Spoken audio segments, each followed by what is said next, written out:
Edith Nesbit, The Poetry, an Introduction.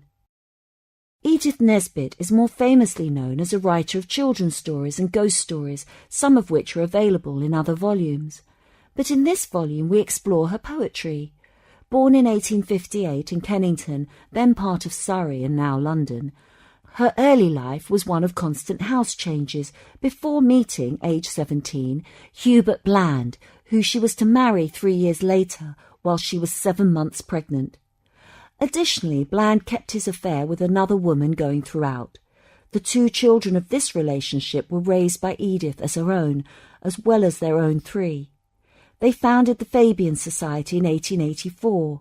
Thought of as the first modern writer for children, she also wrote for adults, producing over 50 books in total.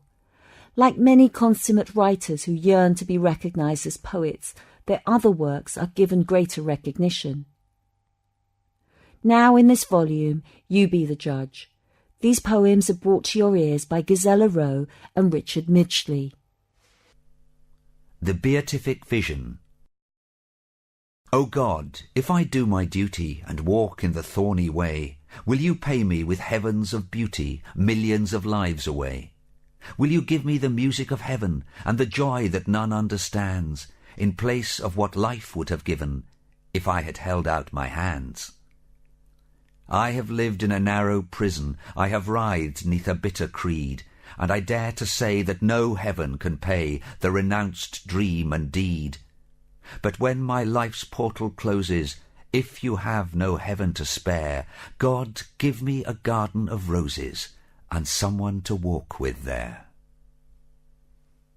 May Day. Will you go a-maying, a-maying, a-maying? Come and be my Queen of May, and pluck the May with me. The fields are full of daisy buds and new lambs playing. The bird is on the nest, dear, the blossoms on the tree. If I go with you, if I go a-maying, to be your queen and wear my crown this May Day bright, hand in hand, straying, it must be only playing, and playtime ends at sunset, and then good night. For I have heard of maidens who laughed and went a-maying, went out queens and lost their crowns and came back slaves. I will be no young man's slave, submitting and obeying, bearing chains as those did, even to their graves. If you come a-maying, a-straying, a-playing, we will pluck the little flowers, enough for you and me. And when the day dies, end our one day's playing, give a kiss and take a kiss and go home free. The Day of Judgement. When the bearing and doing are over, and no more is to do or bear, God will see us and judge us, the kind of men we were, and our sins, so ugly and heavy, we shall drag them into his sight, and throw them down at the foot of the throne, foul on the steps of light. We shall not be shamed or frightened, though the angels are all at hand, for he will look at our burden, and he will understand. He will turn to the little angels, agog to hear and obey, and point to the festering sin-loads with, "Take that rubbish away." Then the steps will be cleared of the burdens that we threw down at his feet, and we shall be washed in the tears of Christ, and our tears bathe his feet. And the harvest of all our sinning that moment's shame will reap, when we look in the eyes that love us, and know we have made them weep. Love and life. Love only sings when love is young, when love is young and still at play. How shall we count the sweet songs sung, when love and joy kept holiday? But now love has to earn his bread by lifelong stress and toil of tears. He finds his nest of songbirds dead that sang so sweet in other years. For love's a man now, strong and brave, to fight for you to live, and love that once such bright songs gave has better things than songs to give. He gives you now a lifelong's faith, a hand to help in joy or pain, and he will sing no more till death shall come to make him young again. The Confession. I haven't always acted good.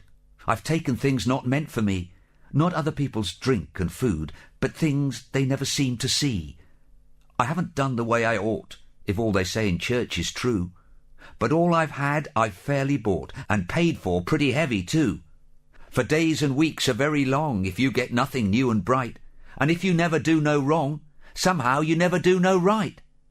The chap that daresn't go a yard for fear the path should lead astray may be a saint, though that seems hard, but he's no traveller anyway.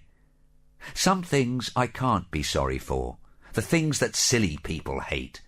But some I do deplore. I knew inside they wasn't straight. And when my last account is filed, and stuck-up angels stop their song, I'll ask God's pardon like a child for what I really knew was wrong.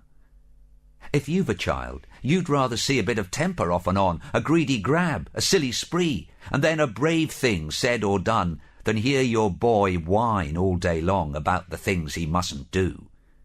Just doing nothing, right or wrong. And God may feel the same as you. For God's our Father, so they say. He made his laws and he made me. He'll understand about the way me and his laws could not agree. He might say, "You're worth more, my son, than all my laws since law began. Take good with bad, here's something done, and I'm your God and you're my man." A Farewell. Goodbye, goodbye, it is not hard to part.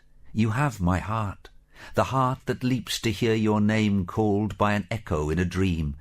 You have my soul, that like an untroubled stream reflects your soul that leans so dear, so near.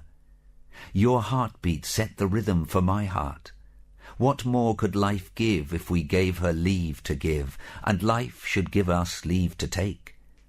Only each other's arms, each other's eyes, each other's lips, the clinging secrecies that are but as the written words to make records of what the heart and soul achieve.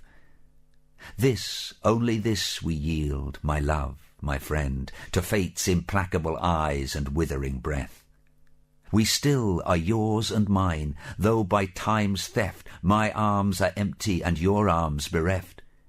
It is not hard to part, not harder than death, and each of us must face death in the end.